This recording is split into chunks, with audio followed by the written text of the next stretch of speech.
In early February 2026, the S&P 500 Software and Services Index shed roughly $1 trillion in market value in less than 2 weeks.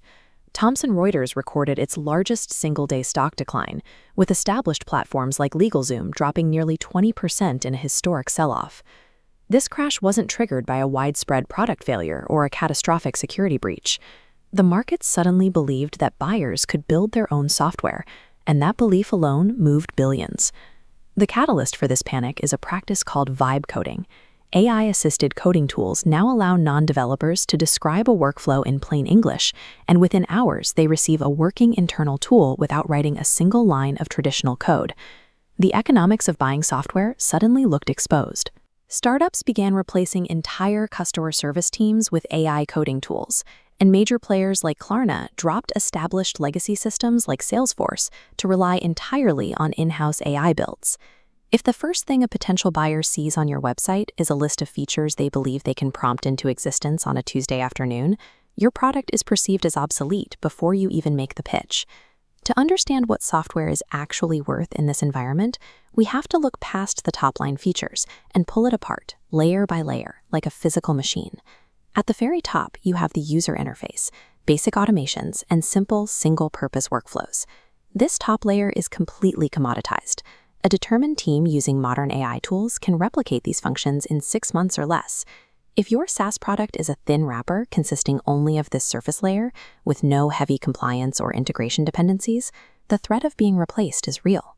But for most established platforms, building a rough, surface-level copy of a feature is entirely different from replacing the fully matured product. When you dive below that feature layer, you hit the compliance layer. We're talking about SOC 2, HIPAA, GDPR, and strict audit trail requirements. These certifications take years of rigorous audits to build and verify. They cannot simply be prompted into existence by an AI agent. Deeper still is the ecosystem layer. This is the vast network of API agreements and integration partnerships that connect the platform to the outside world. Those connections represent years of human negotiation, legal agreements, and active daily maintenance that a Vibe-coded tool completely lacks. Finally, at the very bottom is the wisdom layer. This is the invisible bedrock of product decisions and edge cases, shaped by thousands of resolved customer support tickets over years of real-world use. When a buyer chooses to build, they get a fragile surface layer. When they choose to buy, they are purchasing this massive, invisible scaffolding that ensures the tool works safely at enterprise scale. Every buyer is now bringing an unspoken objection to the table. Why should I buy this when I could build it? Your messaging has to answer that question before they even ask it. You must stop selling what the product does and start selling the complexity and maintenance gap. AI-built Tentruml tools do not self-update when a third-party API changes.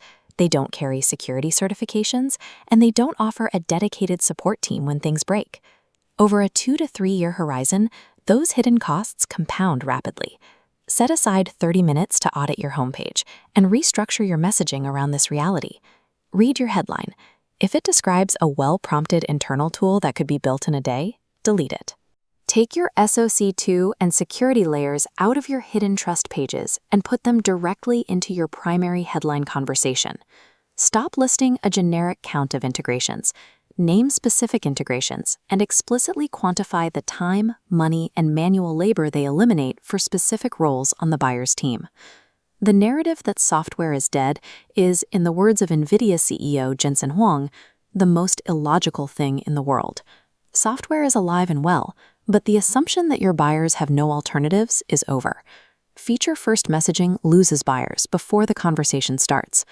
To survive the vibe coding era, you have to force the buyer to confront the true cost of DIY development and prove your product's long-term irreplaceability through hard evidence.